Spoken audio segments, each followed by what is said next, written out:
speaker is going to be telling us about a mentor and the importance of having one. Does anybody in this room have a mentor? Wow, look around, guys. Talk to someone, right? We all should. I think it's great. Okay, without further ado, I'm going to introduce to you Justin Greenfield. Hi.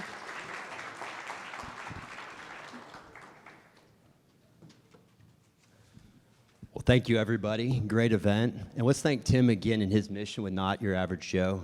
Incredible. Very, very inspiring. Okay, let's just start with this. Unlike Tim, I'm not a professional speaker. I've never done one of these before, and I don't have anything to sell. All right, I appreciate you. I was at coffee with Roger, and he said, hey, I could use some help and do a presentation during one of these events. And I thought, you know, it was 3 months ago. So I was like, oh yeah, I got it, 3 months. Well, then it turned out it was this week. And I said, Roger, we need to meet Monday, very first thing, because what I wanted to do was to share the most helpful information I can. I can unequivocally say that I'm living my dream. Is it fun all the time? No. Is it challenging? Yes. But I've gone way beyond what I thought I would do. And what I learned after I got to that point was that my highest use wasn't chasing more things or more money or more possessions. It was helping others to live their dream. Because I can only live my dream once, but I can see other people living their dream over and over again. And to me, that's the most rewarding thing in the world. So where did it start? Okay, so I don't know if you all are familiar with the movie Gattaca. The borrowed ladder came from that, right? The idea of the movie was that he couldn't get there on his own. He had to borrow basically somebody else's story to make it where he dreamed of getting. I felt like that at times too.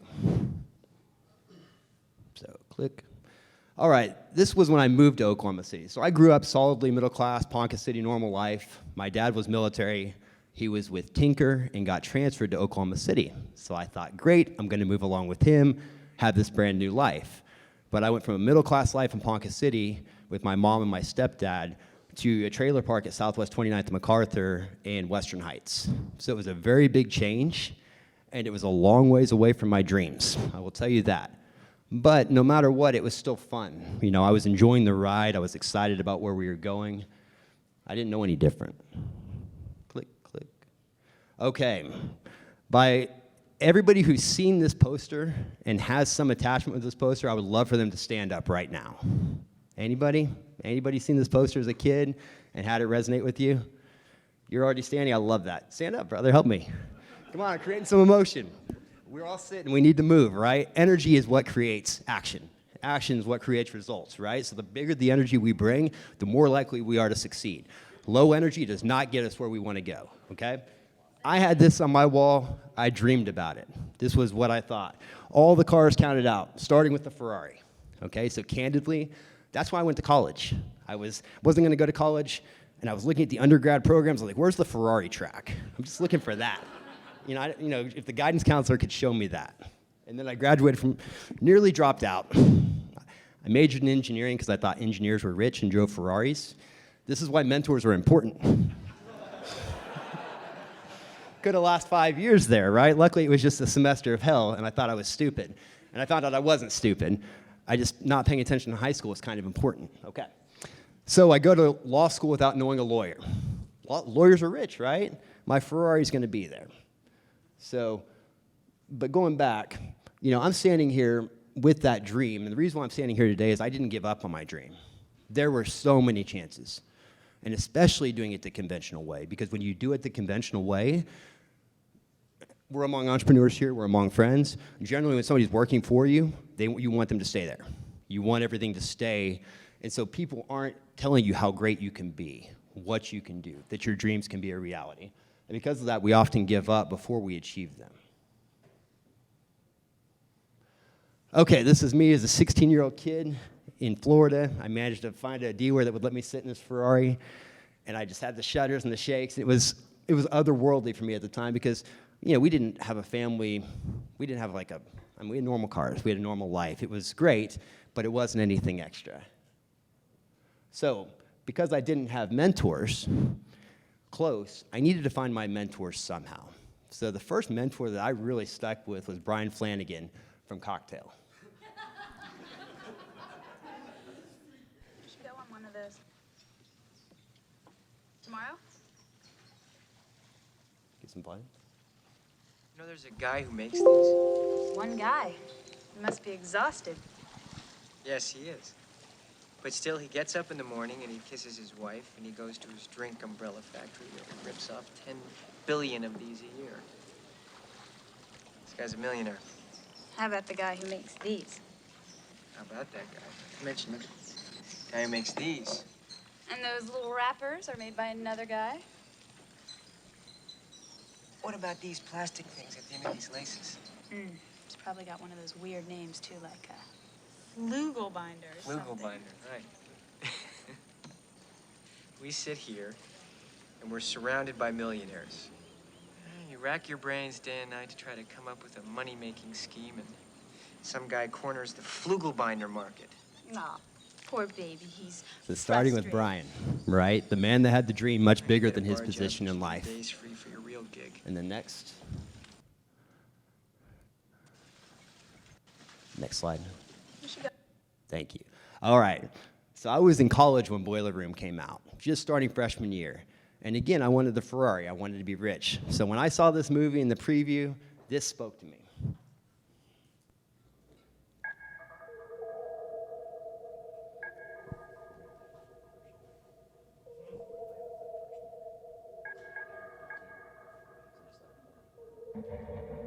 Wanted to do, get in. I didn't want to be an innovator. I just wanted to make the quick and easy buck. I just wanted in. Notorious B.I.G. said it best. Either you sling and crack rock or you got a wicked jump shot. Nobody wants to work for it anymore. There's no honor in taking that after-school job at Mickey D's. Honor's in the dollar, kid. So I went the white boy way of slinging crack rock. I became a stockbroker. Perfect. So I thought I was going to go to New York and become a stockbroker, but with a kid at Oklahoma State, Should reneged on that. I told you not to get into that racket in the first place. You could have been a doctor or a lawyer. If you'd stayed at Blue Star, you could have been a supervisor in customer relations by now instead of going. all right. And then my last mentor was Bud Fox. And Bud Fox was the man that taught me my life. I patterned not the crime, not the wrong stuff. I learned there. But what I learned from Bud was you can become anybody if you're next to them.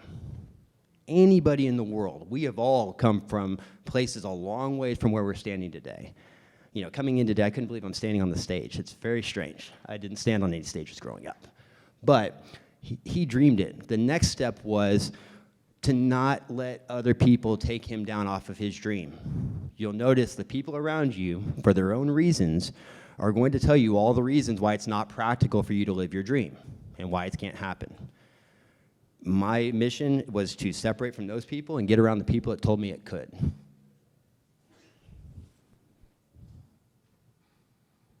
In the first place, you could have been a doctor or a lawyer.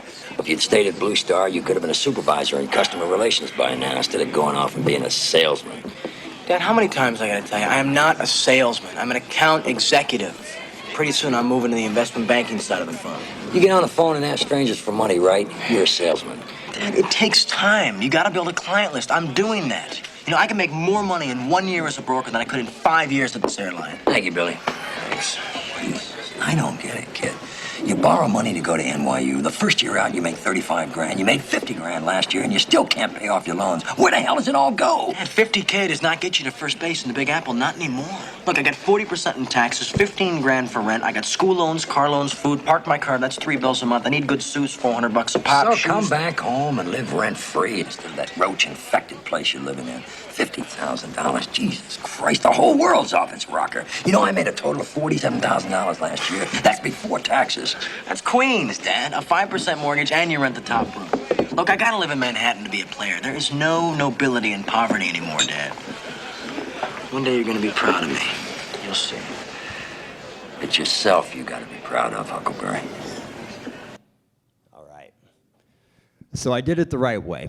I go through college, get straight A's for the last 9 semesters. I go to law school at OU. I make good grades. I get the law firm internships. This is law school graduation, filled with piss and vinegar, going to take on the world. I look a little bit different here. This is me at Chesapeake after about a year and a half. Very different. And this was when it started to become clear that I wasn't on the path to the Ferrari, that wasn't going to happen. And at that point, it was that personal challenge of, okay, do I change my dream to fit the life that I see myself living and that I've worked for and the path and the channel? Or do I keep my dream and change paths? And I didn't know. I was kind of in the middle, just going day to day. And I had a couple of events happen that changed my life forever. So my younger brother was always the hustler. So in Conklin's Law, in the movie Cocktail, and there's two types of people in the world, workers and hustlers. My brother's the hustler. I'm the worker. So I had to learn how to hustle. But my brother started dating a girl in college whose family was in the oil and gas business. Before that was cool. This is 05, 06. And in 2008, they sold their company for $550 million. I'd never met a wealthy person before. I'd never been friends with a wealthy person before. And there I was, hanging out with half-billionaires who between them didn't have an associate's degree. And I realized I was on the wrong path. I'd messed up. And that either I could give up on my dream of all that upside and get used to 401ks and that, or I could change. So here I'm kind of leaning. And then I picked up the 4-hour work week at Barnes & Noble. I picked it up, I read 40 pages, and I got shakes 3 times when I read it. I knew when I read it that book spoke to me. I wanted that life. I didn't want to be rich. I wanted the freedom that wealth provided. That's the highest use.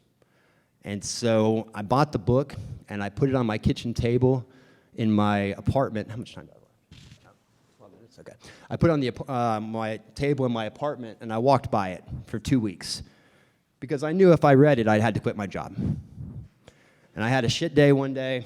I sat down at the kitchen table. I finished the book. And then I called my mom when I said, I'm buying a motorcycle. I'm going to Tierra del Fuego, Alaska. I'm learning Spanish, or Alaska to Tierra del Fuego, and I'm going to learn Spanish. I'm going to hang glide in Rio. I'm going to do the whole thing. And she said, yeah, Justin, sure. Good luck. So going forward, I tried. I took off. So I started my own company.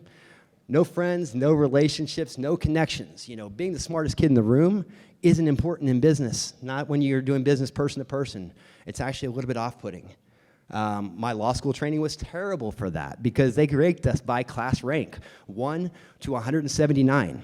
And you couldn't get interviews with top law firms if you were outside the top 10 or the top 15. So it was literally the difference of your dreams coming true in that place or not. So escaping from that, learning business, building relationships. This is me with my old business partner, often how old business partners go. And then this is me at the first override that I kept. So an override is a small part of an oil and gas lease that you get to keep by buying and selling the lease. So anytime this well makes oil, I get a check. And this is the first one I pulled it off on. And this is where I was a couple years ago, right? I made it, I guess. I set out to do most everything I set my intention to do. But then in doing so, I made money so quickly that I realized it's not a life's quest.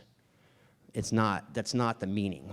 The meaning is what we can do with the money, how we can share it, how we can build each other up.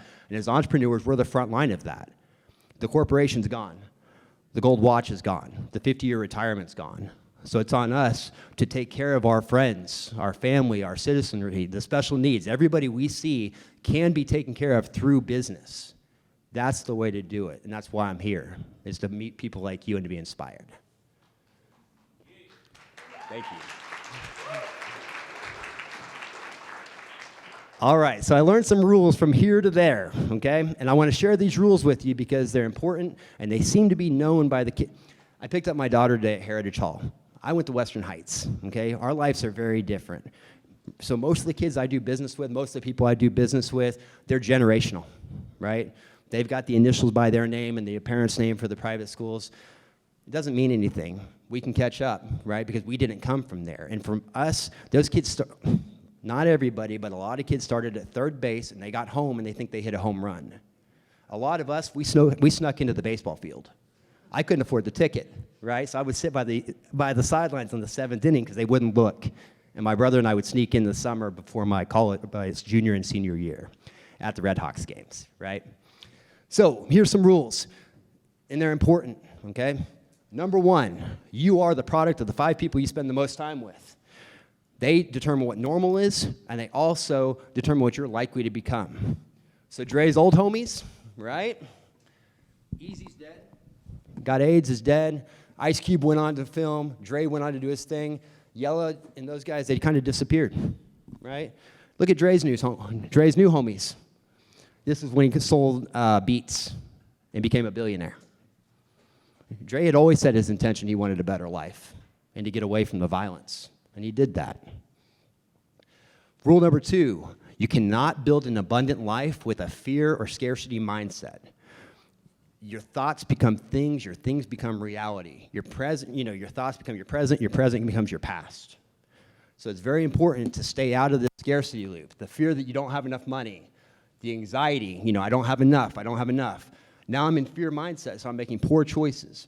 Remember, nobody is ever proud of a decision they make out of fear. Nobody. Negative outcomes, and it just loops, and it loops. Wealthy people don't think like this. Wealthy people have to get into abundance, and it's not easy. First, wealth is first built in the mind through abundance. So 1, I'm grateful for everything. I'm grateful to be here. I'm grateful I woke up this morning. I'm grateful for every element of my life. There's so many things to be grateful for in life, I wouldn't stop talking about that if I were put to it. Peace of mind. Now I'm grateful. I'm in a love mindset. Everything's okay. Now I'm okay. I'm in a centered, loving place. When I make choices, I'm making wise choices. I'm also connecting with people that I want to be connected with, which creates positive outcomes. Next. All right. Has anybody ever heard of the crab bucket mentality? Let's raise our hand. Crab bucket mentality. So the crab bucket mentality, for those that don't know, is that in a bucket of crabs, if I put one crab in here, he could get out. But because all these crabs are in here, the minute one starts to get out, they go and they grab him. They don't let him escape, or her. That's the crab bucket. We are all from those worlds, right? We're all have those friends that we thought were our friends that aren't clapping when we're winning. If your friends aren't clapping when you're winning, they're your enemies. And a frenemy is much worse than an enemy. I'll take an enemy every day because they're direct and they're honest and they have a backbone. Frenemies do not. So, crab bucket, you start seeing that stuff, get away from it because they won't let you win, not in their world. Other thing, you're going to want to connect and partner with people that have a non-zero-sum mindset. Non-zero-sum means that when we do things, it's win-win. There's not a finite amount of pie that I'm going to take some and you're going to lose some. And rule number 6, Zig Ziglar, you can have anything you want in life if you help other people get what they want. So true, right? We're all after things in this life. And, Roger is one of the best people I know at facilitating and helping people get what they want, no matter where that is. Thank you.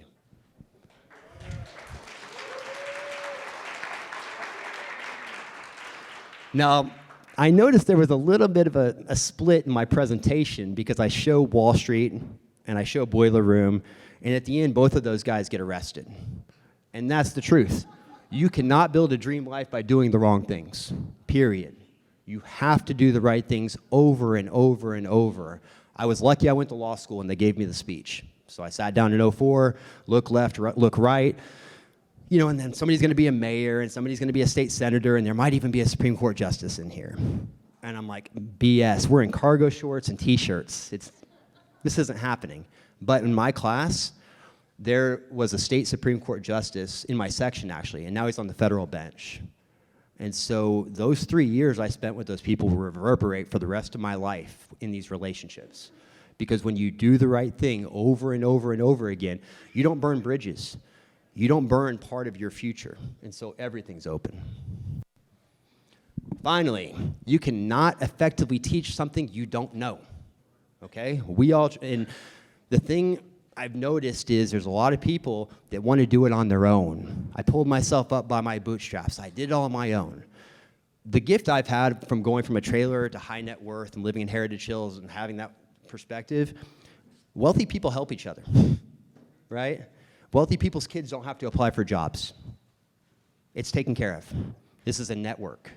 Our whole world is a network. So we can become anything we want to be if we're around it. So the right mentor can save your life. These are the Sherpas. So in Nepal, when people climb Everest, these are the people who paid $50,000 to do it. Notice how they're not carrying anything? And notice how their life looks pretty easy? These are the Sherpas. These are the locals that climbed those mountains first without any ropes, without any, all the help, and they put all the holds and lines in place so that the tourists can do it easy. That's what a mentor can do for you. A mentor has been there. A mentor has done it. They've lived it. They've experienced it. And they can save you 20, 30 years. The other thing is if you have a question, my real estate mentor is 83 years old, Sam Corey. So if I have a real estate question, I call Sam. He's 83. He's heard about it. And if not, he has a friend that has. The other thing, too, is most people, when they think about how they enter a world, like in real estate, they want to start at the bottom and then work their way up. Well, man, I'm dying too quickly for that. I don't have time for it. I start at the top. I want to learn how to be the best. So I find the best, I find my mentor, and then I learn how to help them and deliver value while learning how to become them. Mentors can warp you. They can change your life instantly. Bud Fox on Wall Street goes from living in a tiny apartment to a $900,000 penthouse. It can happen that quickly because there are people out there who are dealing with a lot more money, a lot more success, who want people like us to be around to help, people that they can trust, people that they can build with. So the question is how to find your star mentor. Well, the first question is, what's your dream? We have to define our dream first. And oftentimes I've noticed with people there's some hesitation there. They don't know their dream. They don't have it specifically outlined. You wouldn't get in your car and drive 80 miles an hour without a destination or GPS. But yet we wake up and go full bore without any real long-term mission and goal. So the first thing is setting our dream and our intention. What do we want our life to be? The second thing is how do we become a part of our mentor's life? So some things I've learned about mentors. Generally, you're not going to find a mentor that's your same age. Most of my mentors have been older. Generally, best mentor ages are older than 50, I found, or retired. Basically, where they've gotten to the point where they've won the game enough that they're not competitive anymore, and they want to help, and they want to pay it forward. So what I want to show you is my favorite scenes about how Bud Fox made Gordon Gekko his mentor.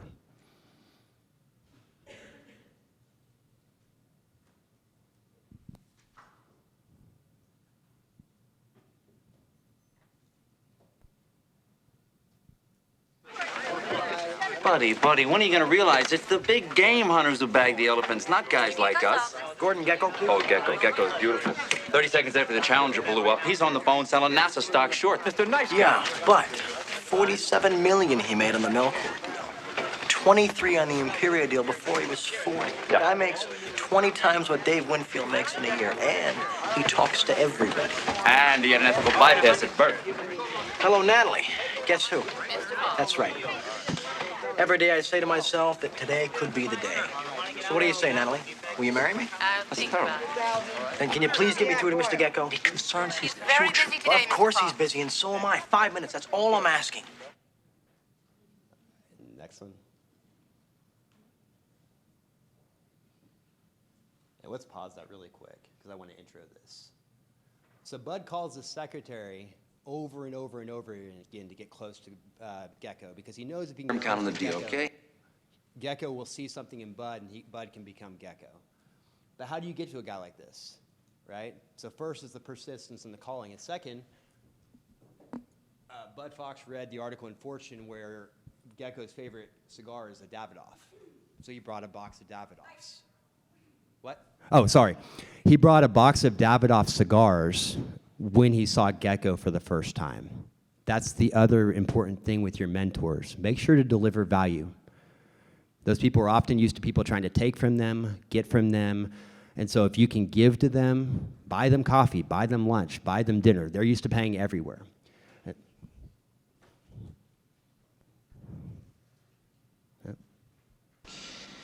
This is the kid. Calls me 59 days in a row, wants to be a player.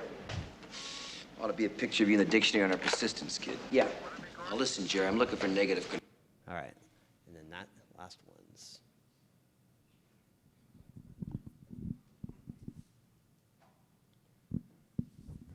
And then finally, if we're really, really lucky with our mentors, we can bless them and we become a part of their life. Some of my most fortunate times have been where I felt like I was the son the mentor wanted but didn't have, or the grandson the mentor wanted and didn't have. And it's powerful because they pour into you in that way. We don't need to show this scene, but does anybody have any questions? And we can put my contact up at the end.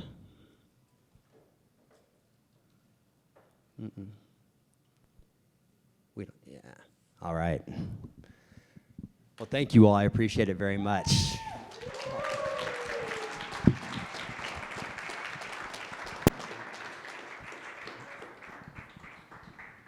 At 1, 2, Justin, brother, thank you, man. Thank you.